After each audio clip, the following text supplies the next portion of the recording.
Good evening, everybody. We got that adjusted? My name's Mark Houston. I'm an alcoholic. And I was separated from alcohol and cocaine the morning of October 19th of 1982 in Denver, Colorado. And I'm grateful for that, and the world's a better place because of it. It was a tornado roaring through the lives of other people, and I don't ever want to forget that. My home group is the Carry This Message group in Austin, Texas. We're a fundamental AA group. Open at 3 minutes of meditation, and we have a chairperson, and you can only bring up a topic out of the recovery portion of the big book. That's the doctor's opinion through the first 164. And you can't talk for more than 5 minutes. We have a timer. If it goes off, we ask that you stop in mid-sentence. Part of what we're about is, are you awake? Wake up. Get free of this idea because your eyes are open, you're awake. See? That almost killed me. But small little group. I don't like big groups. I sobered up in Denver in small groups. I still like them today. And we laughed the other day. We did a group conscious 2 months ago, and most of the time we'd have between 8 to 10 people there, and someone said, well, the group's not going. We realized it's because we weren't telling anybody about it. So we had a huge turnout last Monday. We had 15 there. But you know how we get. We're selfish people, right? So if you got something good, you want to keep it to yourself for a while. What an experience being down here. What a wonderful thing. I love Brad's story. See, that's how it is. That's how my life is. When I came into the rooms of Alcoholics Anonymous, little coincidences here and there that begin to manifest. And here's the other part in the equation. Some of you think you probably chose to be here. None of us chose to be here. We all made a decision in the third step. We offered ourselves to God to do with us as He willed, and He's got us here together, including me. And just to set the record straight versus this $2,000 that Brad talked about, when he was asking about coming down, he said, well, by the way, there's a few other things. You're going to have to pay your own way. Of course, I didn't know at that time. It was about a $500 round-trip ticket. But he said, I'll do my best to find a place for you to stay. You're going to have to buy all your food and all the rest, but... And I said, okay, all right, let's do it. Let's come on down and have some fun. What a great deal. One of the things I would like to do is to take a minute and I want to say a prayer for us, and I'll tell you why. Whether you're brand new or whether you've been sober a long time, biggest noose around your neck is the same one that's around mine, and that's what you think you know about what's going to happen here. And you bring it in your current belief systems and your dogma and your attachment to what you think you know. See, the truth is, none of us have ever been together in this moment, in this time, so nobody here has a clue about what's going to happen. If I lose sight of that, what I take into all the meetings and when I'm working with somebody is my preconceived ideas about what's going to happen. Right? What I've learned over time through the disciplines of steps 10, 11, and 12 is to take a beginner's mind to everything. To everything. How do you walk back into your home group day after day, week after week, month after month, and stay plugged into that and stay open unless you have a beginner's mind and understand that, for example, all of you that belong to that home group, when you were in there this evening, you've never been together this evening in that group. Therefore, you've never had that experience. Right? Wake up to that, see? Never been in this moment before. See, I get a little slow in the uptake. Some of you probably have read the book, Chuck Chamberlain, New Pair of Glasses. So I'm reading that book, and he's married to the same woman forever. And I don't know if there's any such thing as an enlightened people in the rooms of AA. I find that a little hard to believe. But if there was, he's as close as there is. If you ever listen to his tapes and you read and you know anyone that knows him, that guy was devoid of self as far as I could tell. But I'm sitting here and I'm reading one day and he's talking about every morning he gets up and he's got a new woman sitting across from him. Now, I know he wasn't cheating on his wife. I knew he was talking about his wife. And I'm thinking, what does he mean by that? How can he be married to the same woman like it was 30, 40 years or something like that, but he wakes up every morning and there's a new woman there? What does he mean by that? About 5 years later, I finally got it. See, he was awake, and he realized that every morning when he woke up and he sat across from that woman, he had never been in that moment with that woman before. And I'll bet you that guy's life was juicy, baby.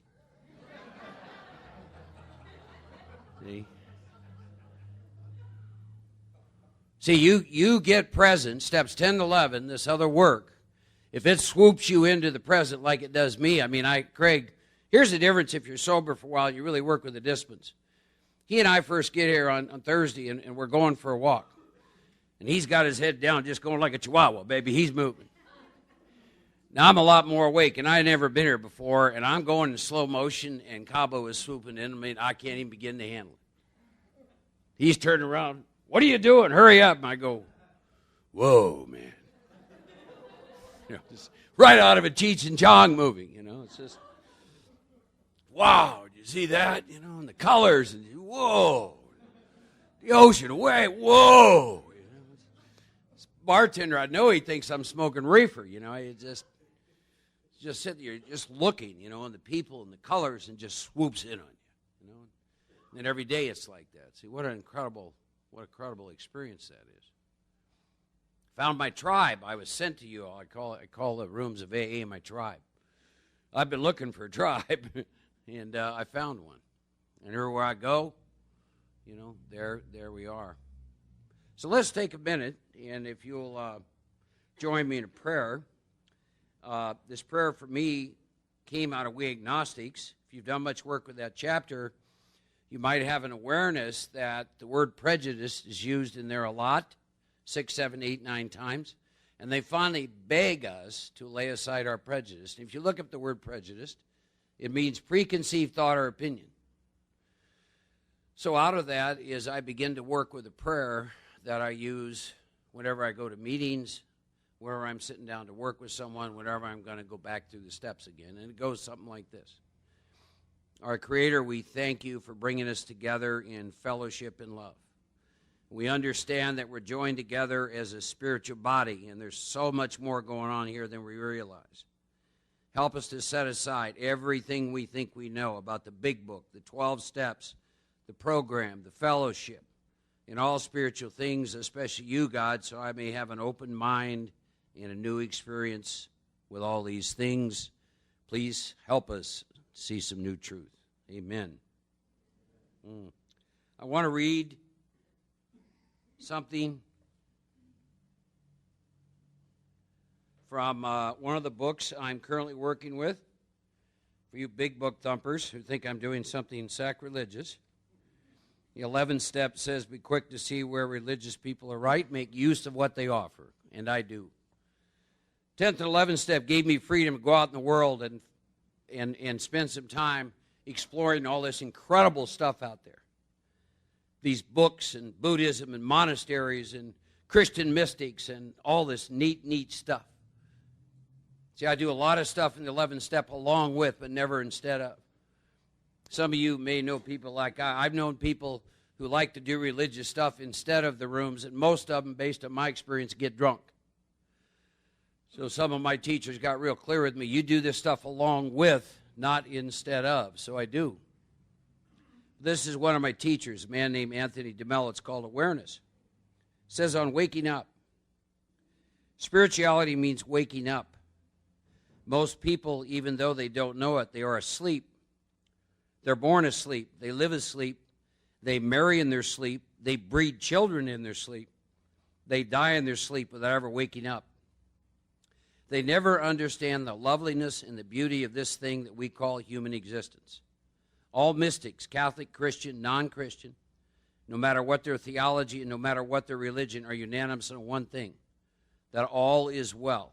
All is well. Though everything is a mess, all is well. Strange paradox, to be sure. But tragically, most people never get to see that all is well because they're asleep. They're having a nightmare. Waking up is unpleasant, you know. You're nice and comfortable in bed.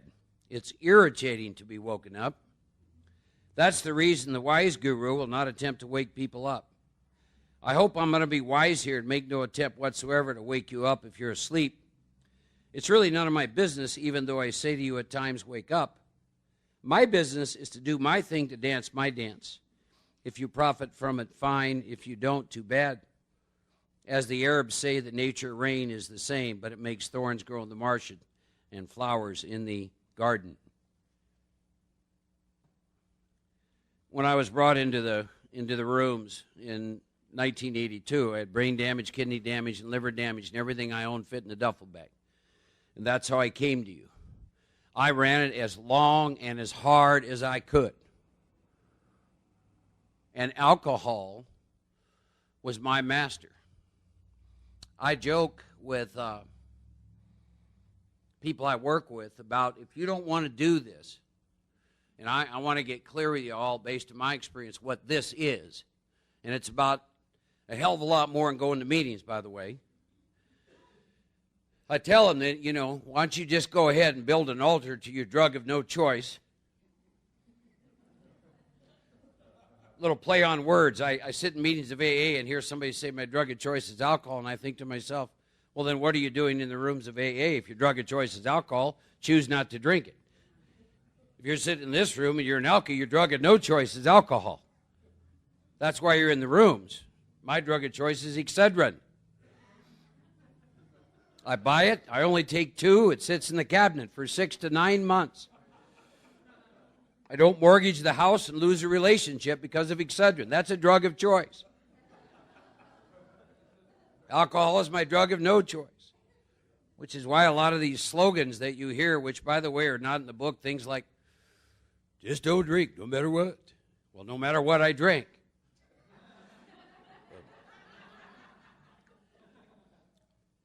Just don't drink, even if your ass falls off. My ass even hits have fallen off. I used to drink. But later I found out none of that's in my book. Those terms refer to expressions of people who are not like me. Because I'm a real alcoholic. Earlier this evening, there was a lady that was talking about, she was hoping she could remember the shame and remorse behind her drinking to keep her sober. And I don't know about you, but I can't. Book's very clear, I can't. Consequences have never kept me from drinking. Ever. That's what it means to be a real alcoholic, where you've lost the power of choice. And I was separated from alcohol, and my story is not one of coming in and out of the rooms, by the way. I was that tornado. I roared through relationships, been married and divorced 4 times, engaged 6 times. Well, toward the end, see, I couldn't do very well at supporting myself. Somebody had to. So, see, nice alcoholics scare me. See, it's inconsistent with the big book, right? It says the root of my problem is I'm selfish and self-centered. I'm like a tornado roaring through the lives of others. I want to come in the room, pretend I'm nice. It's not a room full of nice people when we get here. Do we get changed and transformed? Absolutely. What's the promise? I have a psychic change. I have a revolutionary spiritual experience. Then as far as I can tell, I get to improve and grow using the spiritual disciplines of the 10th and 11th step. Strict spiritual disciplines, by the way. Strict spiritual disciplines. I want to take a moment and tell you my current experience. Some of you have been sober for a while. By the way, one of the things that I hope I get to do this evening and in the next 2 evenings is disturb some of you about the question of alcoholism, which in the chapter Working with Others says it's a good thing if I do that. Right? Because maybe if you'll get disturbed, you may or may not change your course of action, but particularly this is for people who've been sober for a while. You find yourself saying this very often, you're probably headed for trouble. Well, when I came in, and when I came in, and when I came in, just like my body can't live off the food I ate 2 weeks ago, you can't live off that experience. It's deadly.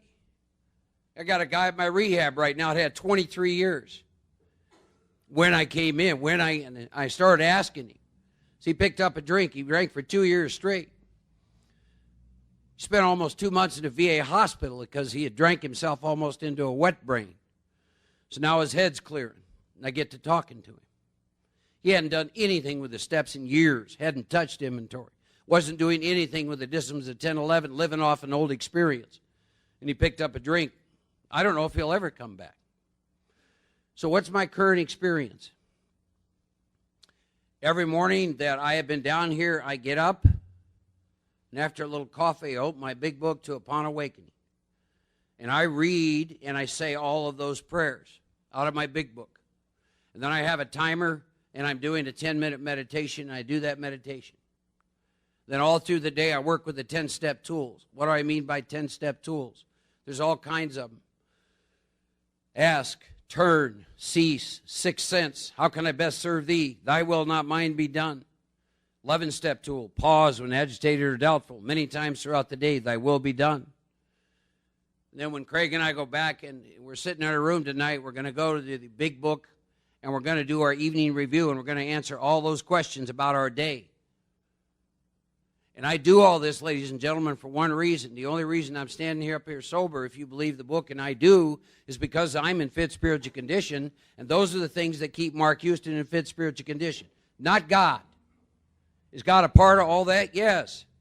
If staying sober was about God, this book would be one page. It'd say, God keeps you sober. Have a great day. But I find this book to be full of action, which I have to take. See, an easier, softer way would be God keeps us sober, wouldn't it? No work associated with that. See? So, I'll just throw this out, a little something for y'all to chew on. If you want to know what you believe in, look at your actions. So I just described what the big book is very, very clear on how Mark stays in fit spiritual condition. So all of you take some time and just sit and look and just take the last 7 days and ask yourself, did you do what this book says to do in steps 10 and 11? And if the answer is no, then I think you need to sit with a question. And here's the question. Are you assuming you're in fit spiritual condition because you've been sober for a while? Right? Are you assuming that? Are you living off an old experience? Does just going to a meeting keep you in fit spiritual condition? See? Whenever I write inventory, I want to know what I'm up against. I always look at my actions, what the things I'm doing or not doing, and then I look at the subsequent belief system. So, for example, if you're not doing evening review, what do you think the belief system is? Anybody? Yeah, you don't need it. I'm okay. I don't need to do evening review for fit spiritual condition, but this book's real clear on that. Is it not? Right? If you're not doing Upon Awakening and saying those prayers and doing some meditation, what's the belief system? It says Upon Awakening. We consider our plans for the day. It goes through all kinds of prayers, right? So what do you think the belief system is? I don't have to do it, and I'm okay, right? As far as I can tell, my book says I'm given a day to reprieve, contingent on one thing and one thing only, my fit spiritual condition. Now, let me tell you some reasons why I'm so adamant about this. I've worked in the field of chemical dependency now for 18 years, and I've buried a lot of people. And they used to die in their rooms, and they're still dying, but they ain't dying in their rooms no more. They're going to these hospitals and rehabs. Then they're dying. They used to die in the rooms. I sobered up in Denver, Colorado my third year. I remember 90 days, 14 people drank themselves to death. That used to happen in our rooms. Now that doesn't happen in our rooms, and there's a real subtle thing going on. You know what it is? If I relapse, I'll make it back. That is not my experience. Between my 9th and 10th year, because I wasn't doing the things that I'm sharing with you that I now do, I wound up at an insane asylum in Houston, Texas. Spent 45 days there, almost committed suicide. My mind, sober, drove me wacko. Some of you can relate to that.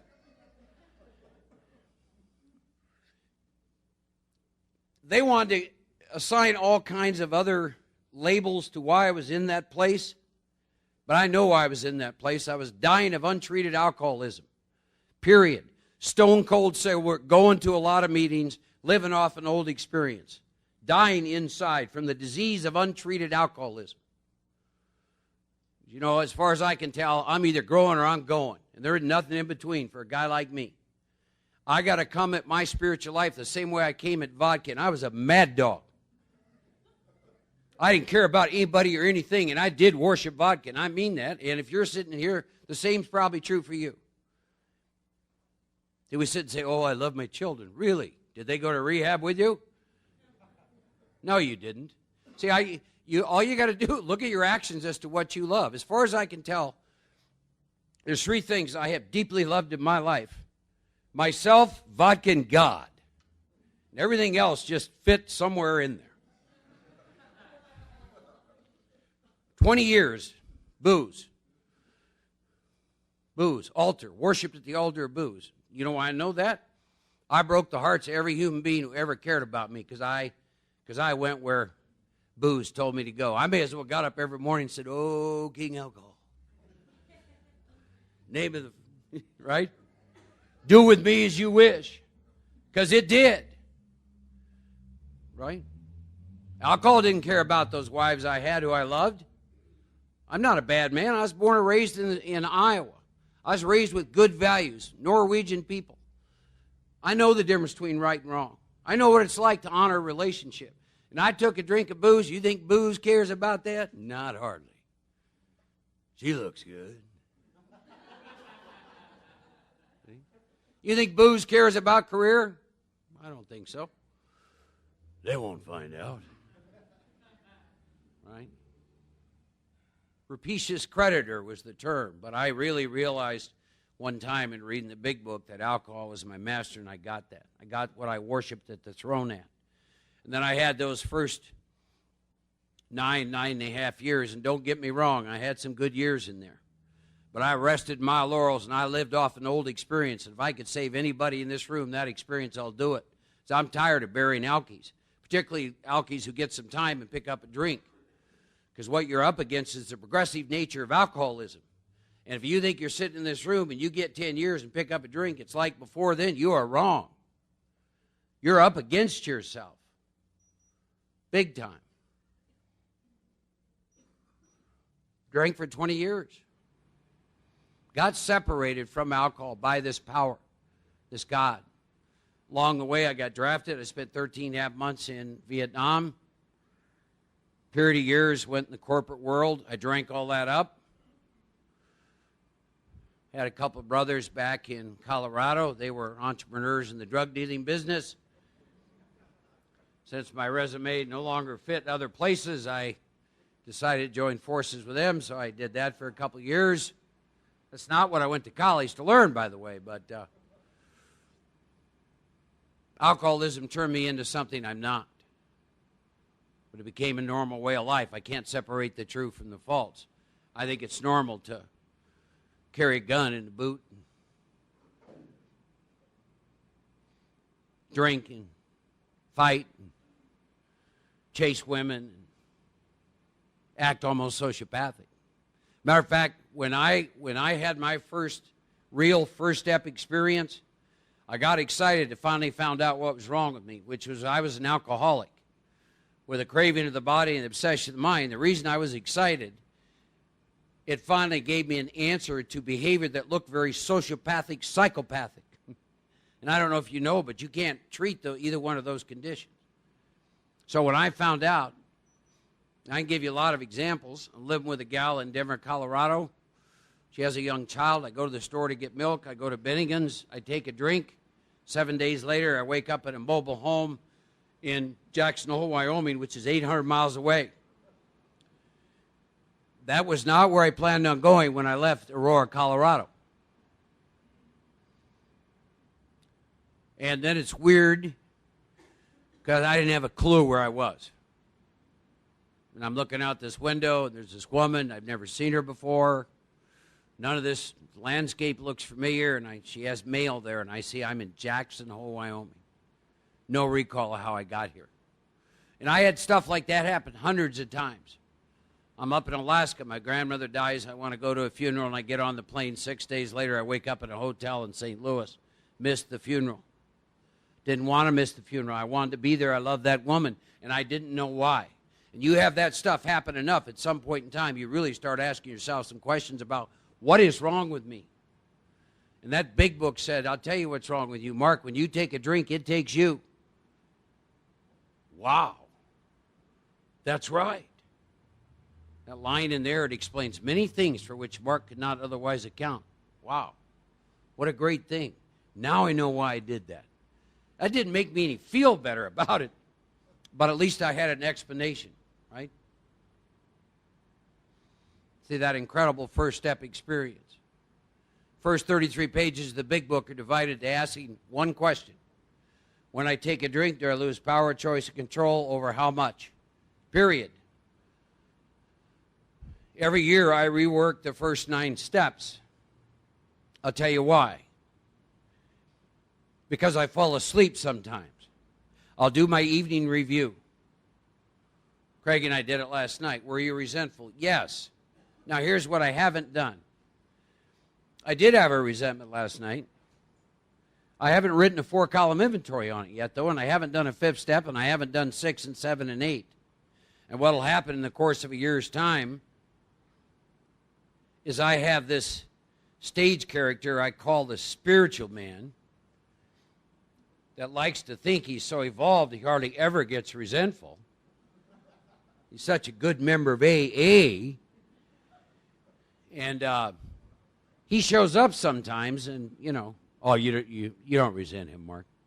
Oh, yeah, I do. Yeah. So once a year, I always find a bunch of resentments I need to write on. So January of every year, I take a look at, some of you may even want to consider doing this. I take a look at what I call my current unmanageability. Here's what I mean by that. Remember, I told you, I'm not interested in when I came in. I'm not interested in last year. Everyone in this room, you have some current unmanageability. You have some current spiritual malady stuff. It might be your health. It might be finances. It might be relationships. It might be illness. It could be a host of things. It might be grief. It might be sadness. But everyone in this room, you've got some current unmanageability, I assure you. That's the stuff we're going to get drunk over, ladies and gentlemen. It's not the stuff from back here, back when. And unless some of you become enlightened between now and then, it bothers you. Every one of you in the past week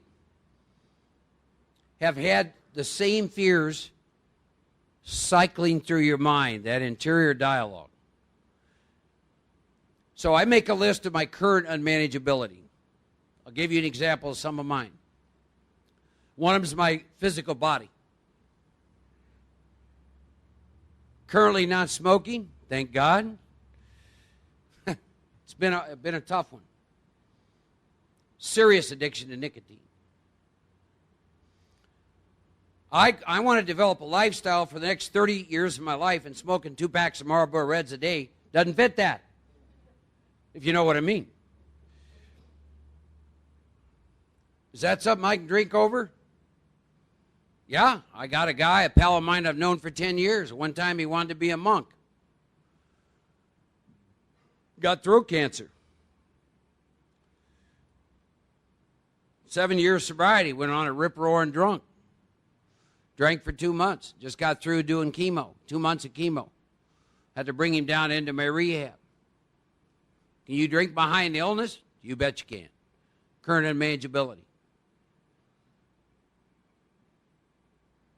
Here's another area, current unmanageability. I call it time/people balance. Started a new business 19 months ago. Got 27 employees already. They need my time. They're like little piranhas. Then I got sponsees like Craig. See, I appreciate his honesty. He told you, 9 years sober. I'm on a trip, not even, hi, how was it? About me, right? And I got 5 just like him. Get them together, it sounds like a convention of old women. Noise level off the charts, right? See? So in addition to all these employees, I got 5 proteges like that. See? And I get asked to go around and do stuff like that. I only do 6 of these things a year. I had to laugh when I don't know what a circuit speaker is. I always think of some guy riding a jackass somewhere when I hear that, but you know, the most I can do with you is share my experience and share with you some things that I do. And out of that, if you find some stuff you can do and have your experience, there was time well spent. That's all. If you ever listen to my stuff, trust me, it changes all the time. And the reason it changes, I'm always doing my work. My work. That experience in the nut house caught my attention. You know, the one that I was resting on my laurels? I don't care to go there again. I had great insurance, and they had a key. I pulled a jack, one flew over the cuckoo nest. It was yes, sir, yes, ma'am, anything to get out of there. Boy, I had to fake wellness. See, we're not well. You know, tribe I belong to, we're not well. We'll always be on the fringes. Our heads do not look at things right. One of the reasons I love Anthony DeMello, I'm reading his book, and he says in there, I want to write a book. And the title of the book is, I'm an ass, you're an ass, and it's okay that we're both asses. And I thought, that describes the rooms of AA. See, it's just, here. By the way, if you're new, I want to help you with something. You're never going to get well. Now, you'll stay sober and have a lot of fun, but you will not get well. I'll sit at home, do my morning disciplines, do my prayer, my meditation, got my cat Hobo there, just chilling out. Man, I'm all hooked up. I'm a little sunbeam for God. Then I put my hand on the door, and it's on. Go out and get my GMC Yukon, and my head's already, who's going to get in front of me now? 6 o'clock, and I want to go through Starbucks, and I got a little old blue-haired lady in front of me. Just had this great love of God in my heart. This voice says, if she don't speed up, I'm going to ram her. See, that's not right. But that's me. That's your speaker. Difference between me and a lot of folks, I don't pretend I'm well. See? I tell all the guys I work with, you know, don't be laying that well stuff out on me, right? See? But you have a lot of fun with it. Have a lot of fun with it. God, I don't know what I'd do without this program. I remember 15 years sober one time. I'm going to a grocery store. I'm sitting up, getting ready to go inside, and this fear, this overwhelming fear begins to carouse through my body. It's like, okay, what's going on here? I'm afraid to go in the grocery store, so I had the voice. I had the dialogue. You know, the dialogue we have with ourselves all day long, the voices, right? What are you afraid of? Well, somebody might say hi and look you in the eye. Well, that ain't that big a deal. Yeah, it is. Right? The voices going. 15 years sober. I don't know how old I was then, but and I'm afraid to go into a grocery store, for God's sakes, to buy groceries. So I say a prayer, and then I feel okay, and then I go in. Realizing, I have my own opinion about this. I have a feeling that, I don't know if there's such a thing in reincarnation or how it is all this stuff happens, but I like to work with visuals, and I sometimes think that God and St. Peter, when we came down the pike, were playing poker. And and there's certain things we were supposed to come down here with. And because they were playing poker, not paying attention, we got past them without it. God says, oh, God, we missed a few. They'll become alkies. See, because I was never comfortable till I had that drink. Then I was okay. See, it always has felt like I straddled the world, straddled both sides. And what I finally came to realize, when the book says no middle-of-the-road solution, I either need a lot of whiskey or I need a lot of God. Period. I can't straddle anymore. And I'll bitch to God about that when I get up there. I don't think that's quite right. But that is the truth. I never felt a part of until I took a drink when I was 16 years old. Then I had that experience sober, what I called middle of the road in sobriety. See? Trust me, ladies and gentlemen, if just going to meetings and not drinking worked for me, I'd do it. I really would. You know, I'm not going to sit here and tell you I love, you know, when I'm in Austin, Texas, Monday through Friday, between 4 and 4:15, my alarm clock goes off and my feet are on the floor. Do I like doing that? No. No. Why do I do that? I do because I like the effect produced and I want to stay in fit spiritual condition. And I don't want to ever take a drink of alcohol again. Because when I take a drink, the drink takes me and all bets are off and I lose all rights. That's why. That's why I do it. I don't do it to be a nice guy. None of that. I do it because the book says if you do this, I can promise you some great stuff. An awakened sixth sense. An awakened spirit. The ability to grow in understanding and effectiveness. You will have recovered and been given the power to help others. Amazing stuff. You'll walk hand in hand with the spirit of the universe. Wow. Cheech and Chong stuff, you know. See? Which, by the way, stuff we don't talk enough about in our meetings. I hope when I leave here, I'll stir up what you bring up for a topic. For example, went to a couple of meetings down here. Does anybody have a topic? And I almost did this. I didn't, but maybe I will.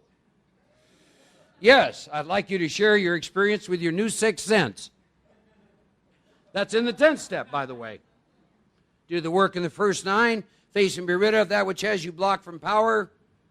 You get to the 10th step and 11th step and start working those disciplines. You do have a new sixth sense. It's called your spirit, your awakened spirit. You start to go through your day and your life, letting that awakened spirit guide you and move you. Fabulous stuff. What's your experience with having entered the world of the spirit? That's in the 10th step too. You ever heard that as a topic? Why aren't we talking about this stuff? Power. This program's about power. It tells you that in We Agnostics. The whole purpose of this program is to enable you to develop a relationship with the power which will do for you what you cannot do for yourself. Why aren't we talking about power? Elkies love power. It is. It's the power. How about right in the middle of the fear inventory? This is another topic you'll never hear. It says, I'm going to let God demonstrate through me what God can do. Why aren't we talking about that? Why are we talking about what it's like to let God demonstrate through you what God can do? A couple of people say to me, well, what preparation do you do for this? And I said, nothing. Except the work in 1 through 9 of the disciplines of 10 and 11. I'm a hollow bone. I've done the work necessary to let God demonstrate through me what God can do. See, I don't have a clue what you need, but God does. So if you have any problems with anything that comes out of this mouth, it's not my fault.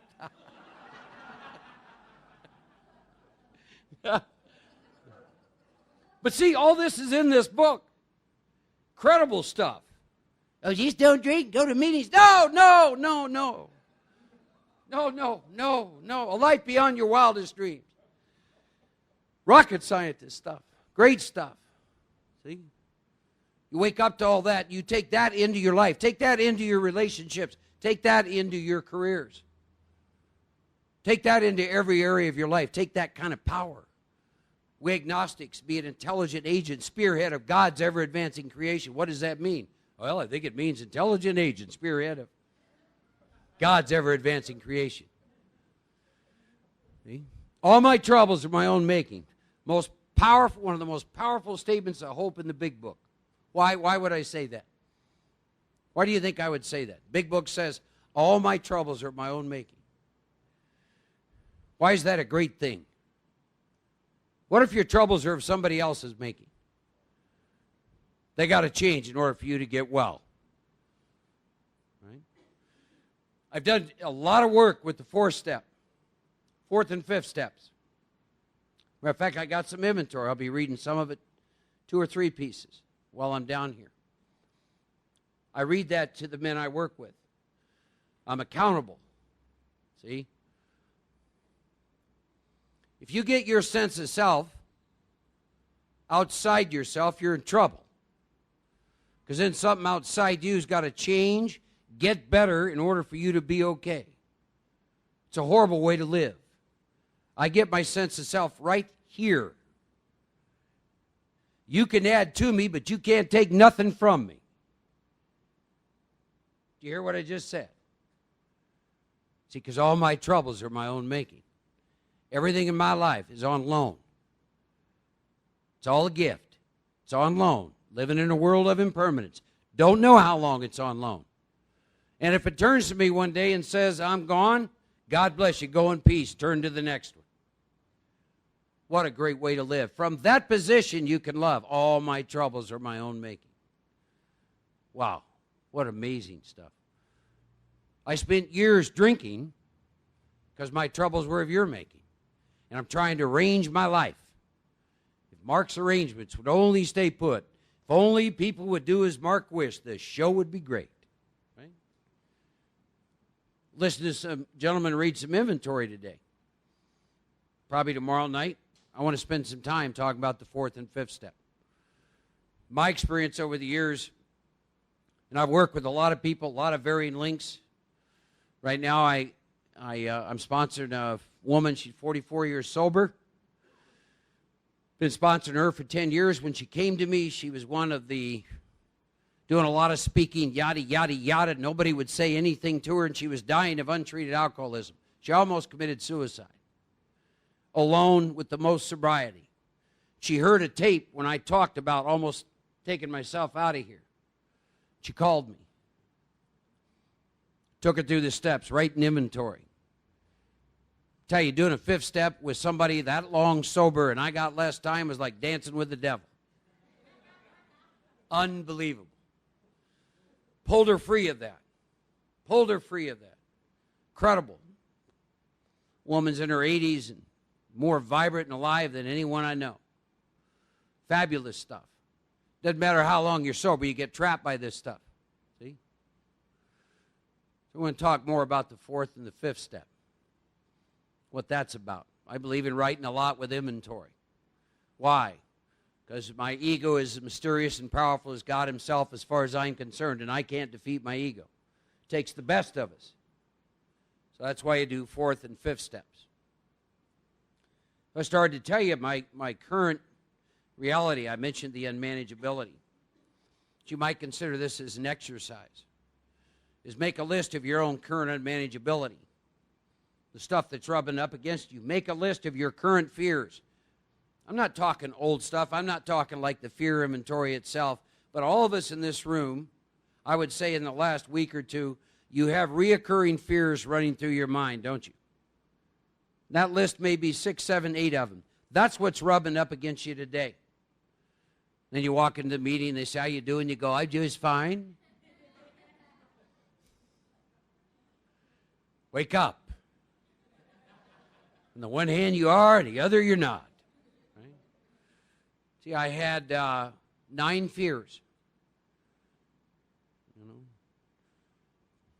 10:30 at night, no one's around. Finished the evening review, all hooked up, and this voice. You'll never quit smoking. You'll die a horrible death. Have a good night. See? Y'all know what I mean about them voices, right?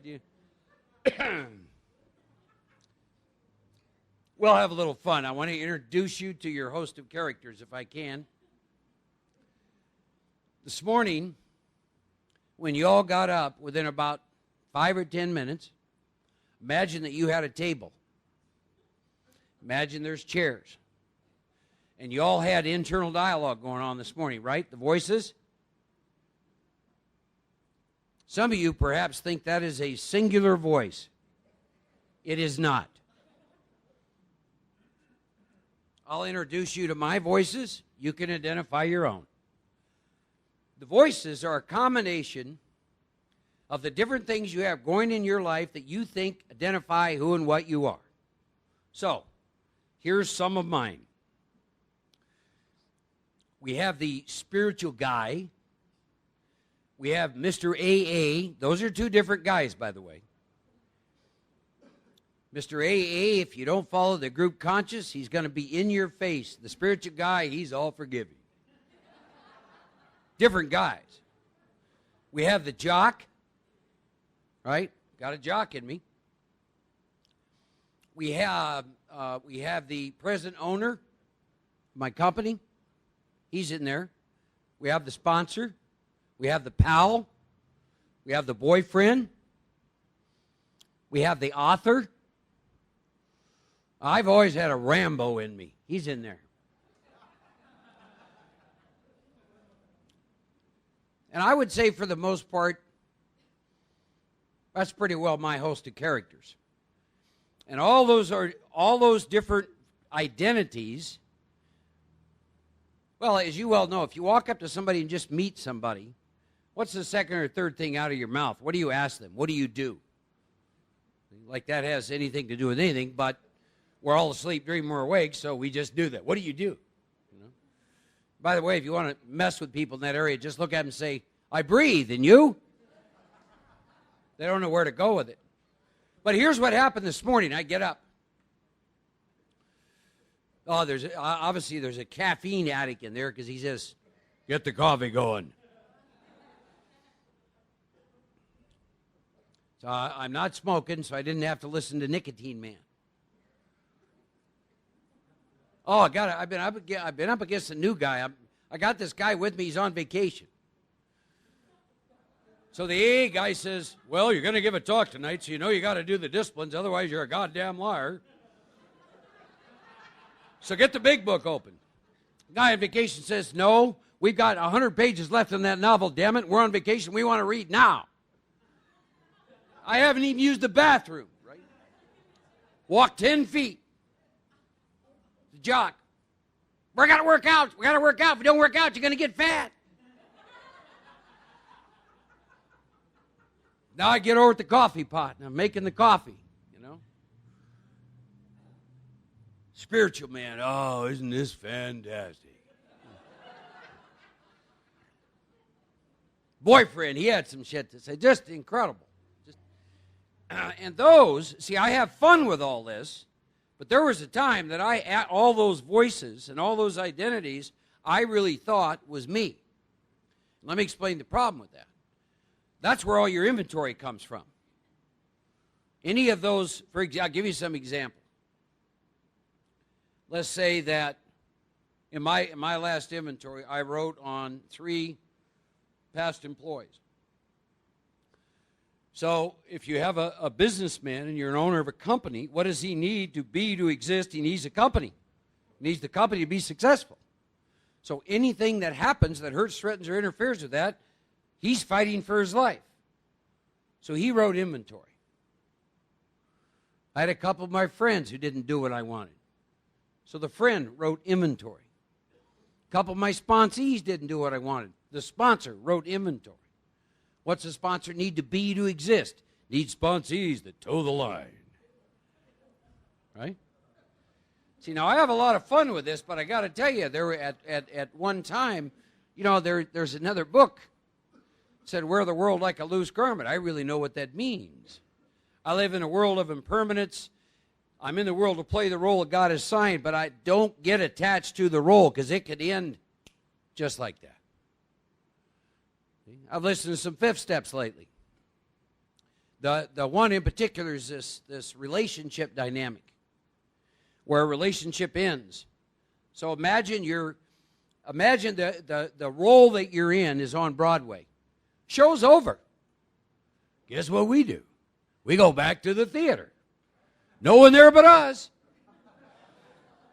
Nobody's coming in. No other stage characters. Then we bring that into the meetings and we share with them about the old movie we used to be in.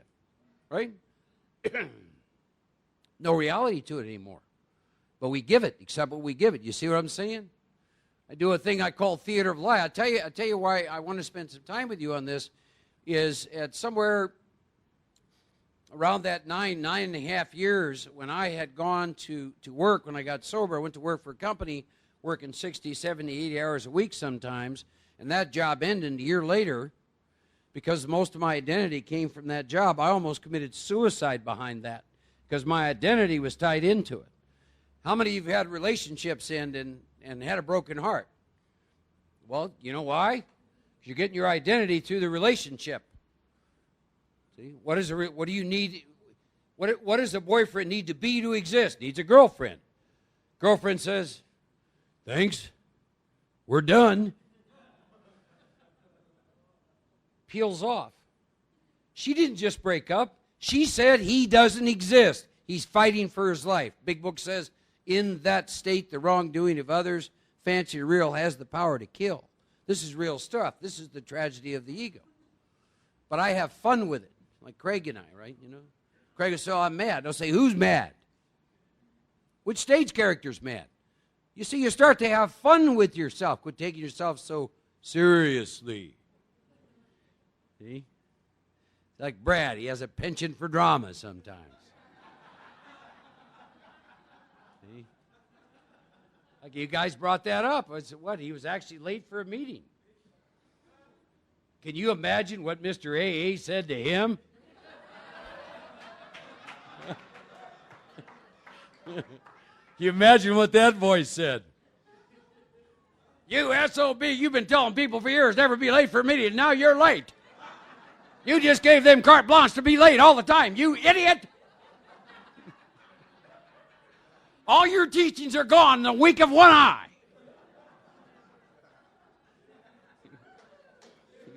That's after we looked at him and said, "How you doing?" He said, "Oh, just great, you?"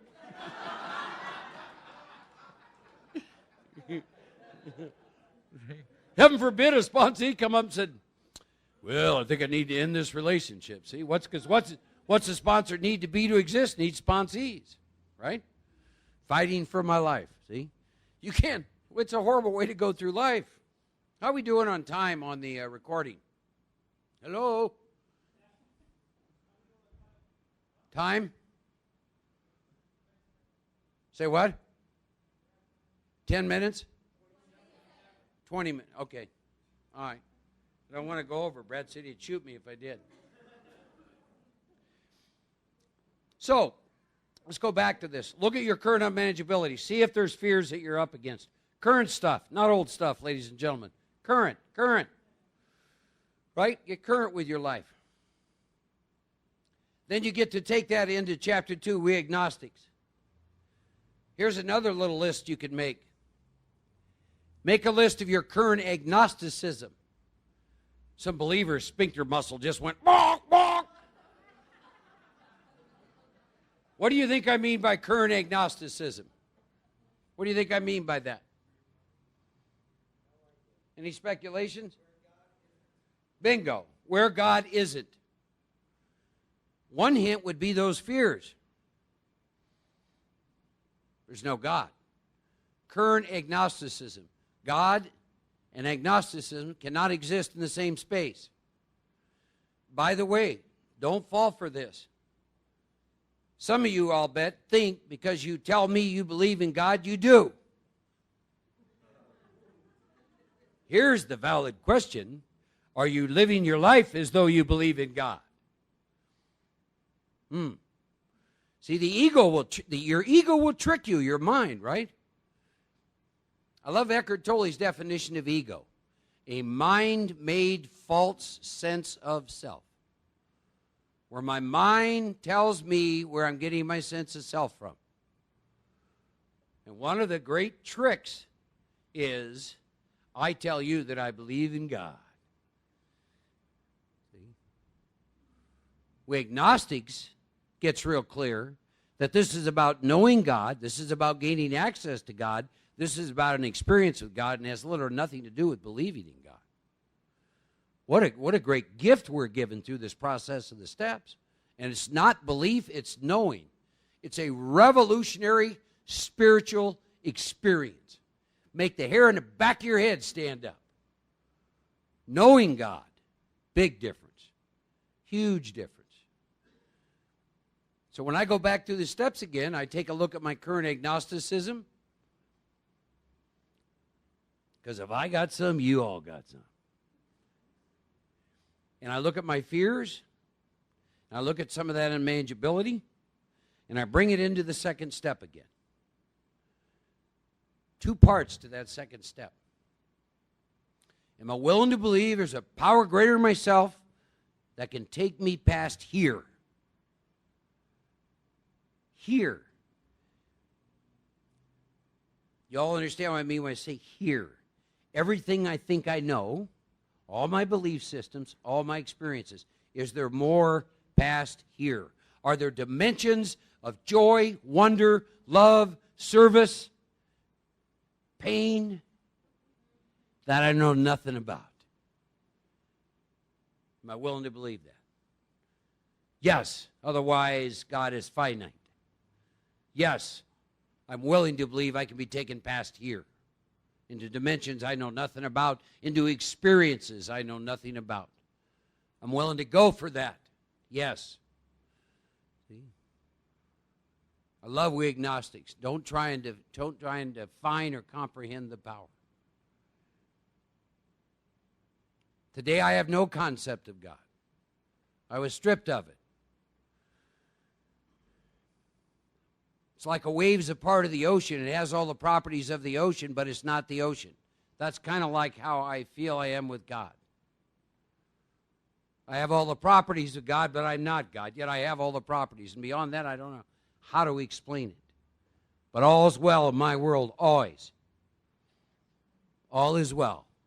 Even if it's a mess, all is well. I distinguish between my life and my life circumstances. Stay hooked up and awake to your life.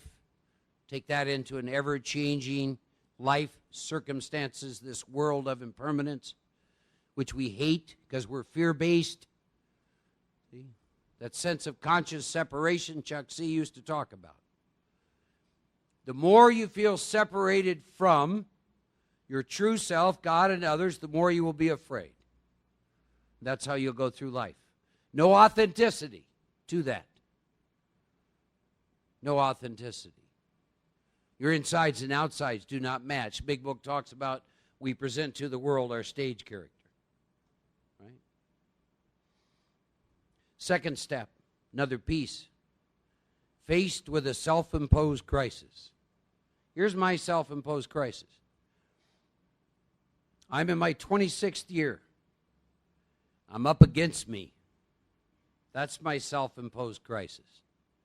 I can no longer postpone or evade. I had to fearlessly face the proposition.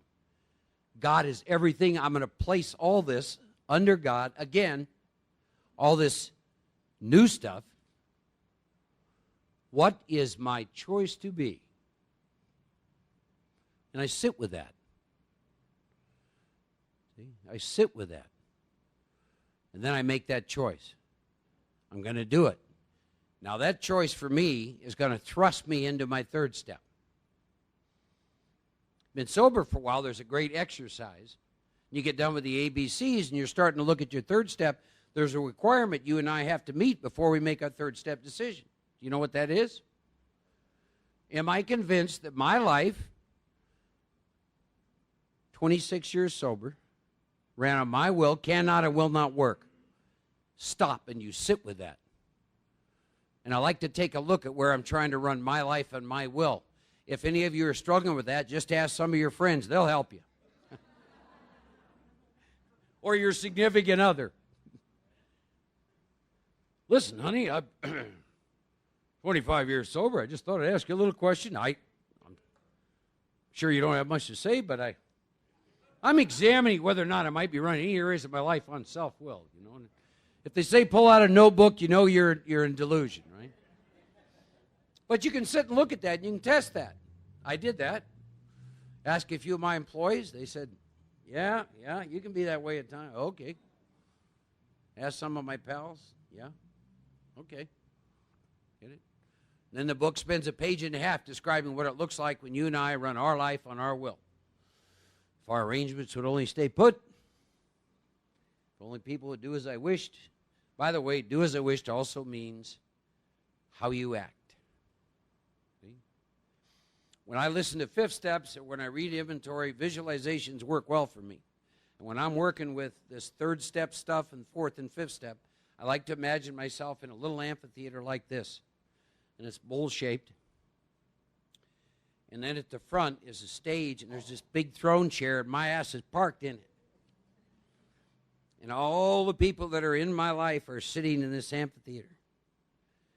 And I can see them. And if my arrangements would only stay put, if only Craig would do as I wished, and Brad would do, boom. And I have these scripts for you, the way I need you to act in order for me to be okay. Now, unfortunately, I don't give them to you. You are to read my mind.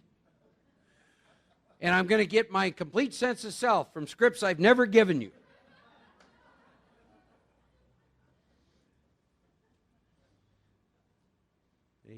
It's just amazing. Now I'm going to get upset because you did not read my mind. Maybe you were a little short when in fact I needed all of your attention that moment to feel good about myself. You didn't give it to me.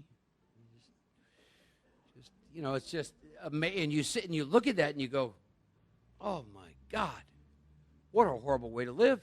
I'm getting my entire sense of self from all these people that I have no control over. Waking up to that will get your sphincter muscle moving. Seriously.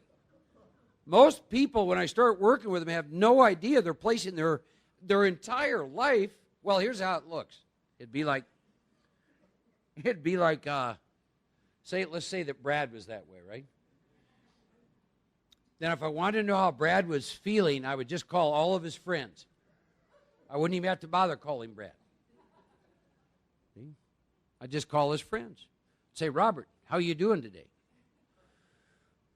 I want to know how Brad's doing. Why are you calling me? Well, because if you're not doing well, Brad won't be doing well. Don't even need to bother talking to Brad. See? We've all done that, haven't we? Right? Till I got free of this.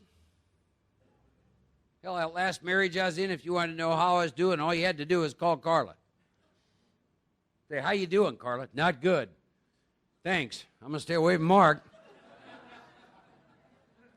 See, I didn't set out to live that way. I was asleep, dreaming I was awake. Had no idea that was going on. Giving all my power to everything out here. Employers and her and blah, blah, blah, blah. They got sick behind that. A lot of suffering behind that, and realized God never intended me to live that way, and I was asleep to something, and what was it? And by God, I started to wake up. And I took my power back. And I did that through a lot of inventories, some outside books from spiritual teachers, like the 11th Step tells us to look at. I still remember the day my entire sense of self was derived from the inside out, and I got free. That day, I could truly love you. You know why? Because you don't need to do anything for me to be just fine. And I'm just here to give, and I don't need anything from you. And then the paradox of the whole thing is, when you get to that place and don't need anything, you got more coming at you, and you know what to do with. But as long as I need it, I can't have it. Wow. And everything's on loan, and boy, I get that. And when you get that, you don't take anything for granted anymore. You don't take pals for granted. You don't take relationships. You don't take your health. You don't take anything. You know how freeing it is to not have to go through the day, and that day being determined by someone else's behavior? Wow. What a great thing. That happens with a lot of work with the 4th and 5th step, ladies and gentlemen. But go back to your own little amphitheater. What are you trying to arrange? My arrangements should only stay put if they only do as I wished. They only elect a Democrat this time. It was just crazy stuff. They changed the immigration laws. It's just wacko stuff. If she would only behave, if they'd only give me more money, if I could only sell more, all this is out here controlling how you're feeling, how you experience yourself. All I ever wanted was happiness. Well, as long as it's out there, you'll never have it. All that does is guarantee that you'll be fear-based your entire life. Right? Wow. So you start to look at what it looks like when you're living a life based on self-will. See, a life based on self-will is always externally driven. It's not internally driven. It's externally driven. So the extent to which something outside yourself will determine how you experience yourself is the extent to which you're living a life driven by self-will. Damn, that was good. I've never said that before. Then Then the book takes you over to finally describe what's wrong with us. Selfishness, self-centeredness is the root of my troubles.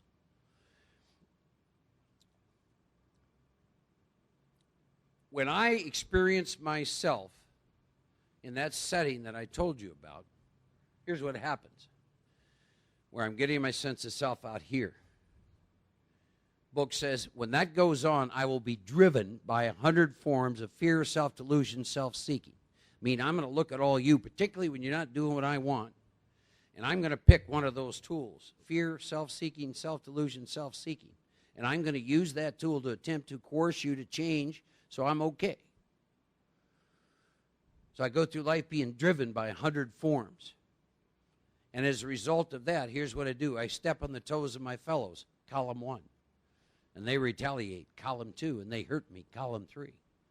But the book goes on to say at some point in time in the past, no, it says invariably, which means every time, I made a decision based on me, which later placed me in a position to be hurt. I truly do create my reality. And that is a wonderful thing.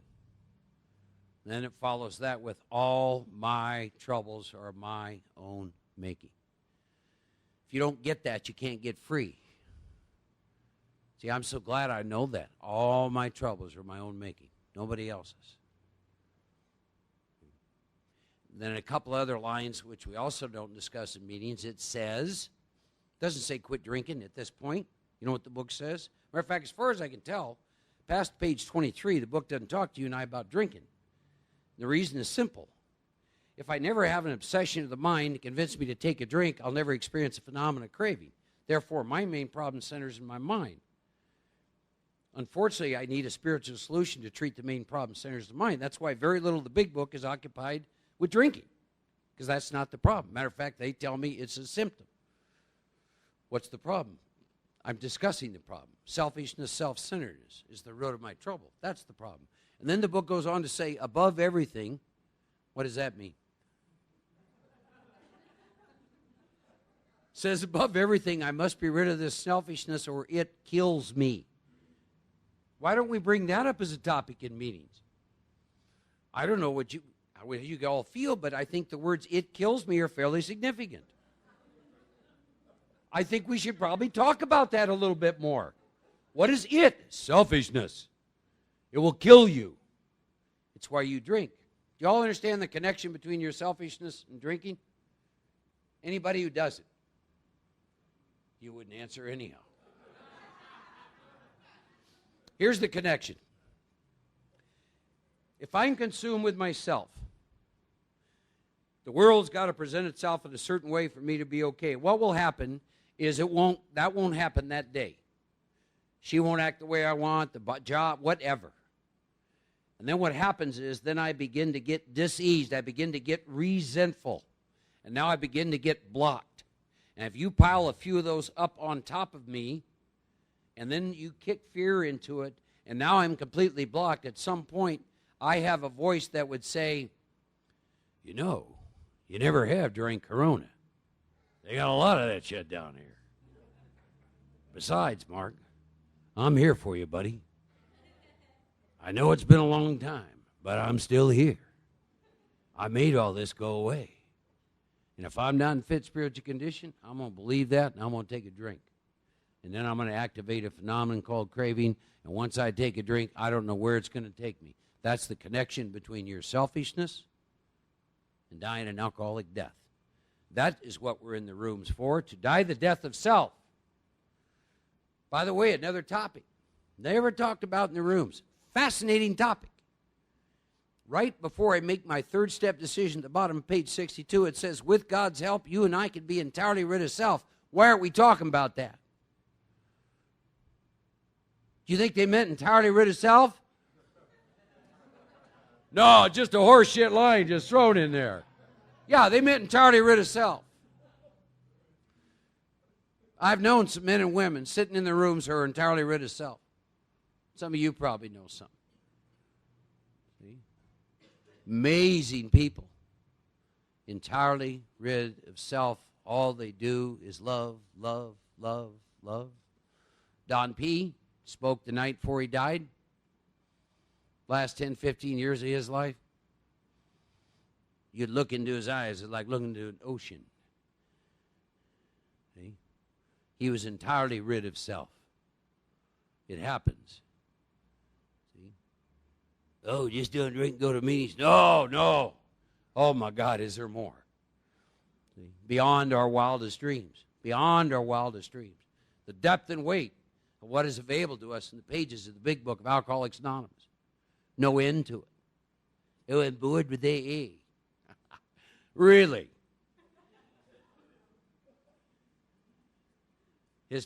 Whenever I hear that, I think their favorite slogan must be meeting makers make it.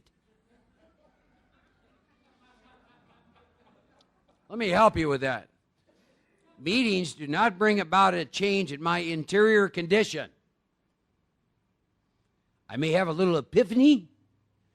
I will certainly feel better because I'm spending a little time with my tribe. But when I walk out that door, I still got to meet myself, don't I? That's what the steps do. That's what the disciplines of 1011 do. They let the insides and the outsides match. Then you start taking that into the meetings, see? So, I had to have God's help. Bottom of page 62 is where you make your third step decision. It's about this relationship with this power. It's a very paradoxical thing. I'll give you another exercise. I've given you some great exercises, haven't I? Here's another one. Make a list of the areas currently in which you're playing God. Because in order to get God's help, what do we have to do? I had to quit playing God, didn't I? Everyone in here, we all got them. You got some areas you're playing God. And the book goes on to tell me why you and I got to quit playing God. Because me playing God doesn't work. Because I'm not God. And I don't know what you came down here to do or how you came down here to do it. I'm here to dance my dance, sing my song, and that's what I better get my focus on. Let you do yours. Maybe you like jazz. I happen to like rock and roll and blues. I need to stay focused on that, right? Then it talks about that relationship. God's going to be my director, and you take a dictionary and you look up those words so you're clear on them. Going to be the director, and I'm going to be the actor. Going to be the principal, I'm going to be the agent. How come we don't talk about that? What's it like to be an agent for God? You ever look up that word? You know what that word is? And you look that word up? It means someone who has been empowered to act for someone else. Oh, heaven forbid, we don't want to act like that. There wouldn't be any humility in that. Really? Why do you think the book uses it? God is my principal. I am God's agent. What heresy he's committing. No, I'm not. More of us need to stand on that. You do this work, you're an agent of God in every area of your life. Relationships and in the meetings, how you pay tax, everything. You are an agent of God. Of and for God, that power comes through you. Stand on that. Claim that. That false humility, oh, I'll always be recovering. No, you won't. See, I'm a recovered alcoholic. Oh, no, heresy. Started on the title page. Take a Concordia, look up how many times the big book used the word recovery. It's only once or twice. Use the word recovered. I have recovered from a hopeless state of mind and body. Now, if I lie to you, it's not because of whiskey, it's because I'm a liar. See, by the way, I'm glad we're talking about this. I sit in meetings and everyone likes to blame alcoholism for just being an asshole. See, outside of a craving of the body, an obsession of the mind, got it. That makes me an alkie. Otherwise, I'm just a human being, like all other human beings, right? If I'm a jerk, it's not because I'm an alkie, because I'm a jerk. We want to contribute all. Well, I can't have a meaningful life because I'm an alkie. Read the book. That isn't what the book says. It says you're supposed to be an intelligent agent spirit of God's ever-advancing creation. Right? See, all that kind of stuff. Right? So you get to make that decision about that relationship. Then you get those incredible third-step promises. Then that leads us into saying the words. The words is not the decision, but think about these words, and then I'm going to close. God, I offer myself to thee to build with me, and you do with me as thou wilt.